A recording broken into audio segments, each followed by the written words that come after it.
One of our deepest needs as human beings is to have assurance that our lives count and that living for what is just, good, and merciful ultimately makes a difference.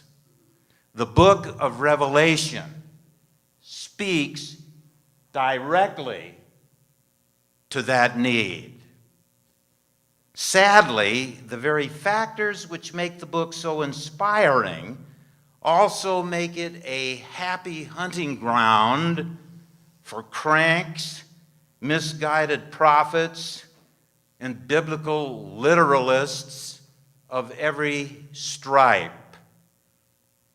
They view it, in the words of a colleague, as a treatise written by a seer with a pointed hat who put down individual prophecies like oracles in a fortune cookie to be opened up and randomly applied to different times and places.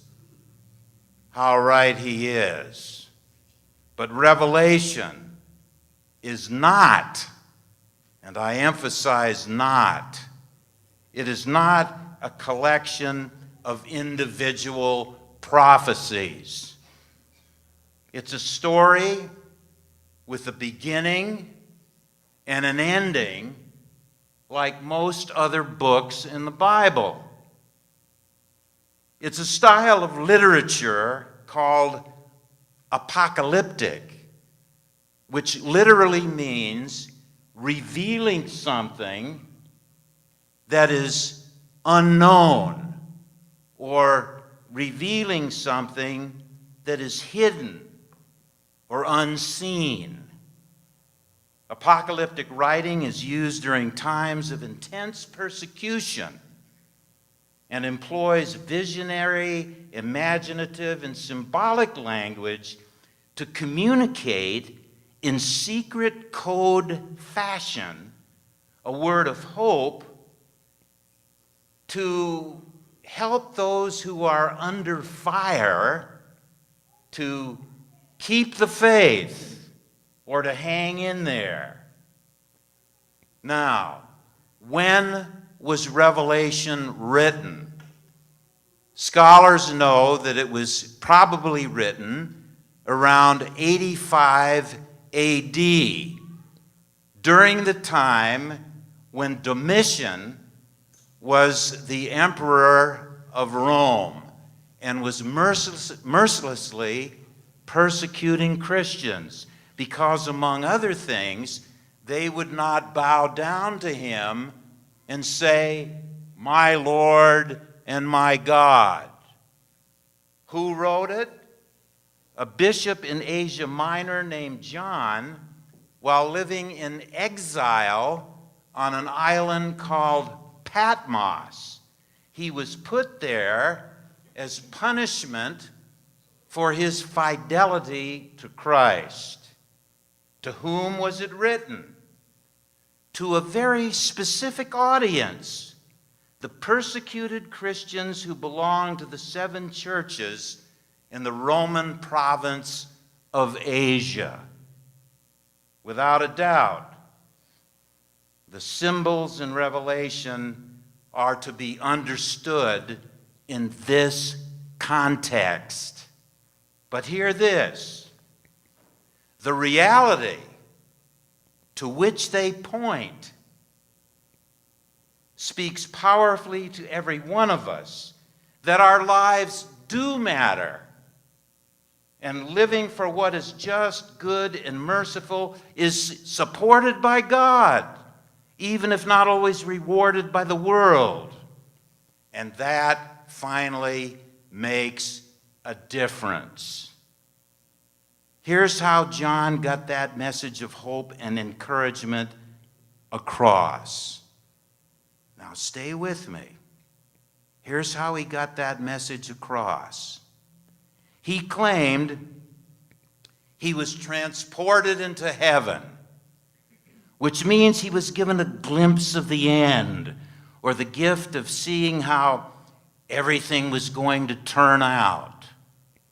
It was a vision like the last word after all is said and done. It was a kind of spiritual experience or a religious insight that occasionally comes quite naturally to many of us during the course of ordinary daily activities. However, it was more intense and it was on a greater scale.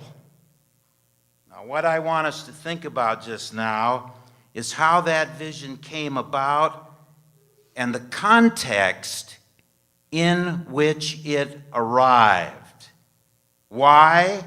Because doing so will reinforce some familiar but easily forgotten good things that can help us deal creatively with our pilgrimage through life. John begins with this: I was on an island called Patmos.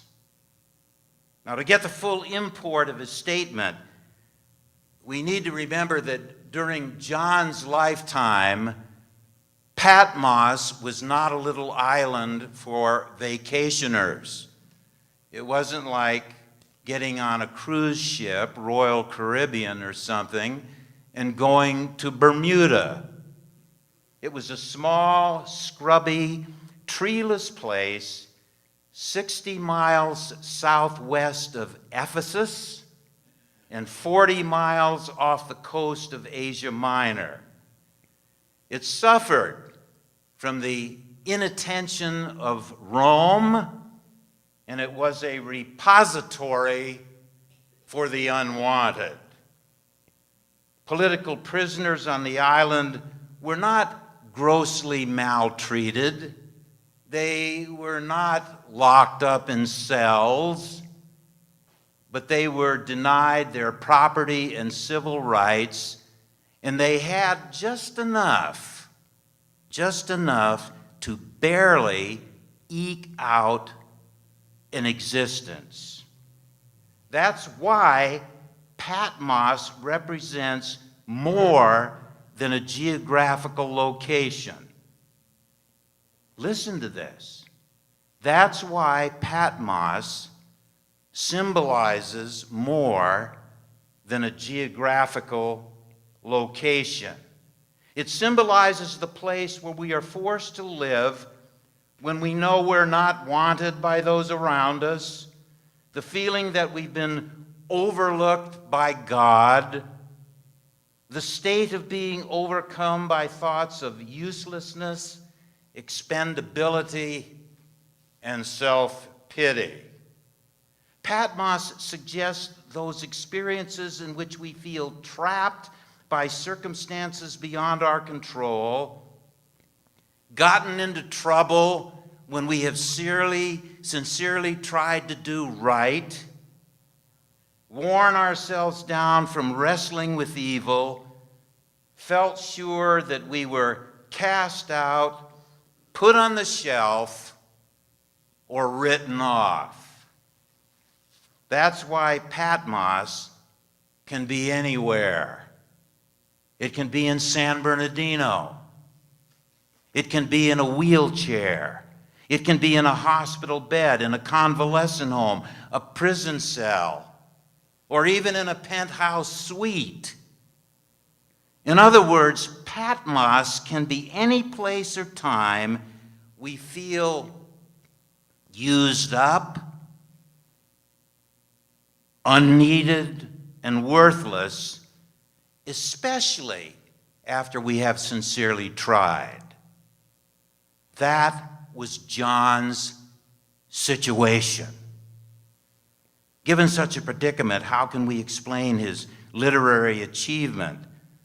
Many have wondered why he didn't write a dirge or a lament instead of a beautiful revelation.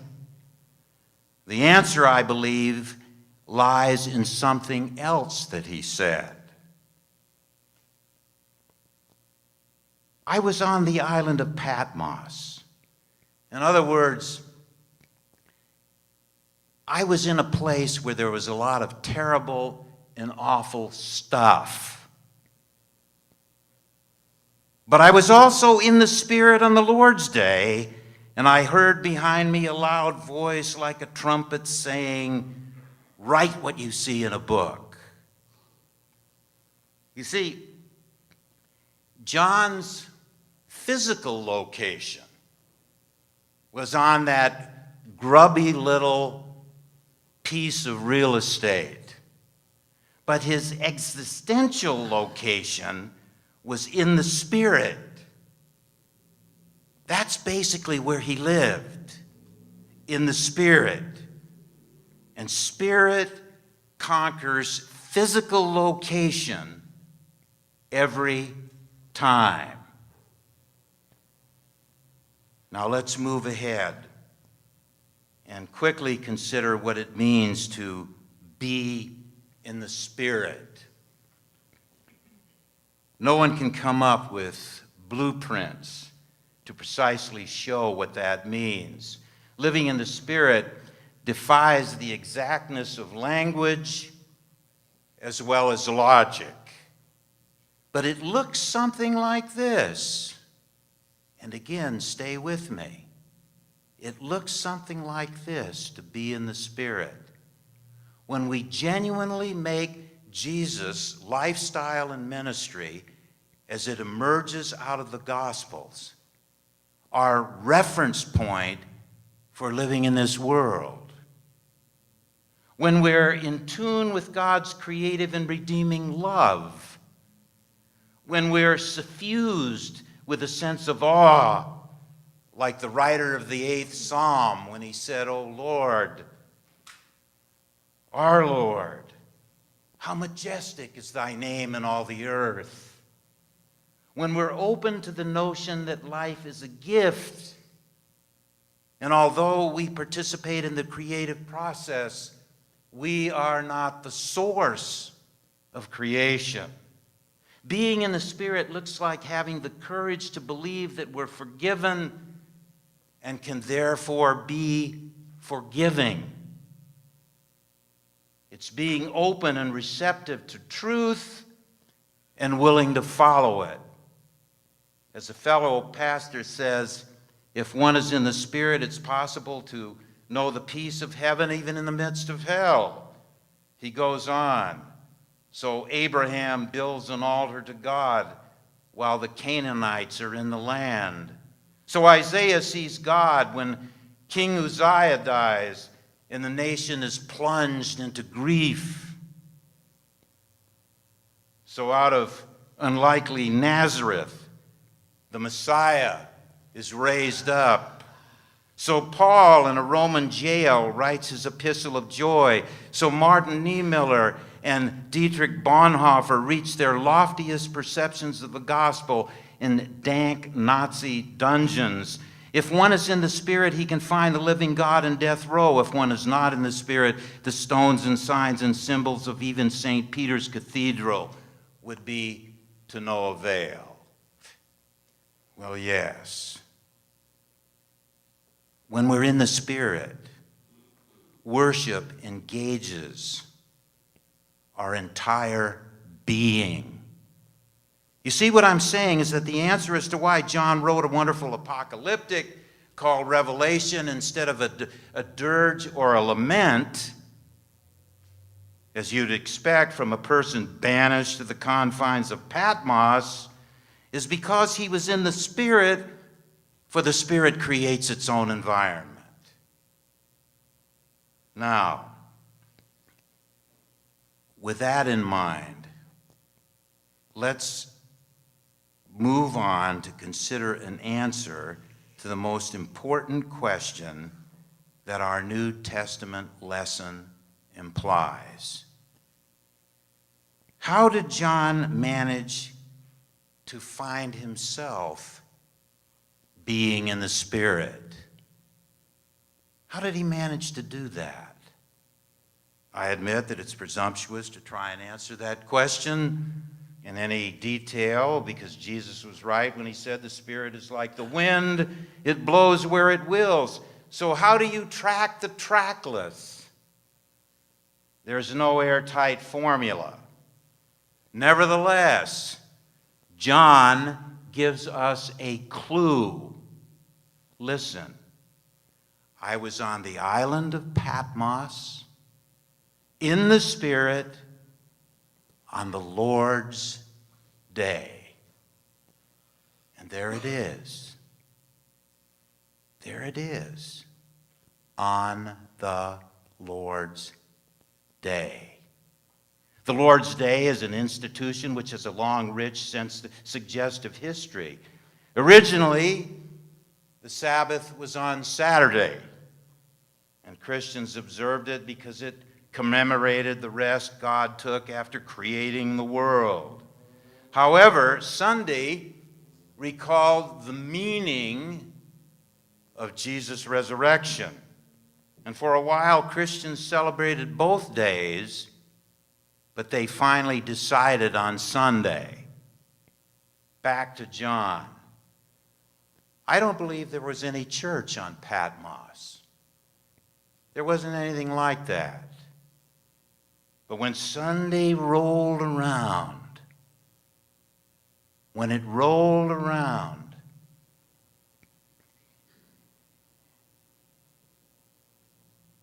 John would worship. And when he did, his mind probably went back to his congregation. He must have thought of their vitality, their caring, their fellowship, the fellowship he had known when he was among them. And that undoubtedly encouraged him to keep on going in spite of his circumstances. I sometimes think of John's experience when I drive by a Greek Orthodox church and I look at the beautiful dome. All Orthodox churches have a beautiful dome. And I look at that dome. And that bit of architecture is the dominant feature in Eastern Orthodox churches. In the Western tradition, we emphasize the cross and the altar, but in Eastern sanctuaries, the altar is hidden behind a screen so precedence can be given to the dome, which represents heaven. That's what it represents, heaven. Heaven. Now, if you go inside an Orthodox church, you'll notice that the dome is covered with the paintings of saints. That's what's up there. It's covered with the paintings of saints. And the saints are looking down upon the congregation as if they were joining in their worship. And the message is this: those who went before you, the great heroes of the faith, are present to uphold you, to encourage you, and to urge you on throughout all the struggles you face in life's pilgrimage. So come to church regularly, for God's grace given to you through Jesus Christ is often mediated there. Come to church regularly to pray for strength from the Holy Spirit to help you continue to fight the good fight unto the end. And when you come, look up into heaven, look up in the dome and see there the saints who are all there, and they're cheering you on. They're cheering you on. When John observed the Lord's Day, it was a remembering and an opening of himself to something like that, which enabled him to say, I was living in the Spirit. I honestly believe that maintaining our Sabbath by worshiping consistently can be, humanly speaking, our salvation. Why? Because the church is the institution, because the institution of the church and the structures it provides saves us between times of inspiration. Forms, structures, and habits like the ones in which we are presently engaged make possible the actions of the Spirit. They provide a framework for God to speak to us. My friends, mark this down. Mark it down. Remember it. In spite of all our sophistication in the 21st century, we have not outgrown the worship service. We have not outgrown the hymnal. We have not outgrown the commandments, the Eucharist. And we have not outgrown the Beatitudes and the Lord's Prayer. We all limp. Remember that. We all limp, at least a little. We all have Patmos experiences. I may not know exactly what yours is today, but I do know this. It is the Lord's day, and if you are living in the Spirit, something good could happen to you like it did to John. Pray to God that it will. Amen.